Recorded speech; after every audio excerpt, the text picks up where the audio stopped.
Good afternoon, সকলে কেমন আছো? আশা করি সবাই ভালো আছো। তো আমিও ভালো আছি। আজকে বানাবো পটল আলুর আর মাছের ডিম, মাছের তেল দিয়ে একটা রেসিপি। এখানে দেখো মাছের ডিম, তেল সব রেডি আছে। ওদিকে পটল আলুটাকে ধুয়ে রেখেছি। এদিকে পেঁয়াজ, লঙ্কা, টমেটো, আদা, রসুন এগুলো নিয়ে নিয়েছি। তো প্রথমে আমি কড়াতে তেল গরম বসিয়ে দিলাম। বসিয়ে দিয়ে মাছের ডিমগুলোকে এইভাবে আমি কেটে নেব এখন ছুরির সাহায্যে। তো এগুলোকে কেটে টুমটুম করে এগুলোর মধ্যে নুন হলুদ মাখিয়ে তারপর এগুলোকে একটু ভেজে নেব।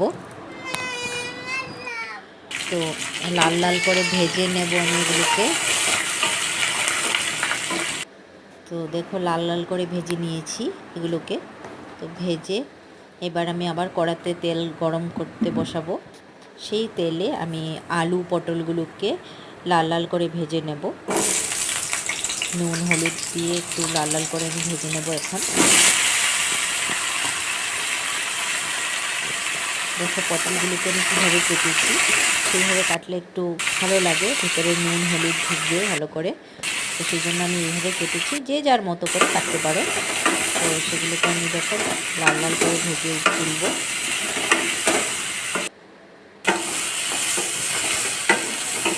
আমার ভাজা হয়ে গেছে, এখন সেটা আমি কড়া থেকে নামিয়ে নেব একটা প্লেটে। তো নামিয়ে নিলাম। তো আমার ভাজা কমপ্লিট। এখন আবার কড়াতে আমি তেল গরম বসিয়ে তাতে 5 ফোড়ন সম্বার দিয়ে দিয়েছি। দিয়ে পেঁয়াজ, কাঁচা লঙ্কা, টমেটো এগুলোকে ভালো করে একটু ভেজে সেটাকে আমি মাছের তেল দিয়ে দেব। তার সাথে দিব নুন, হলদি, কাশ্মীরি লঙ্কার গুঁড়ো দিয়ে মশলাটাকে একটু নেড়ে আমি পটল আলুগুলো ঢেলে দিলাম। পটল আলুগুলোকে একটু ভালো করে নাড়িয়ে ভালো করে একটু অল্প সময় রেখে তারপর মাছের ডিমগুলোকে আমি এখন দিয়ে দেবো সেখানে।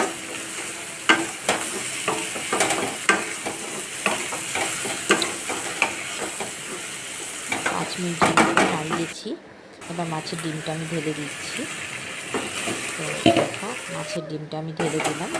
তো স্টিম কম আছে, সেটাকে আমি এবার ঢাকা দিয়ে ঢেকে দেবো 10 থেকে 15 মিনিট।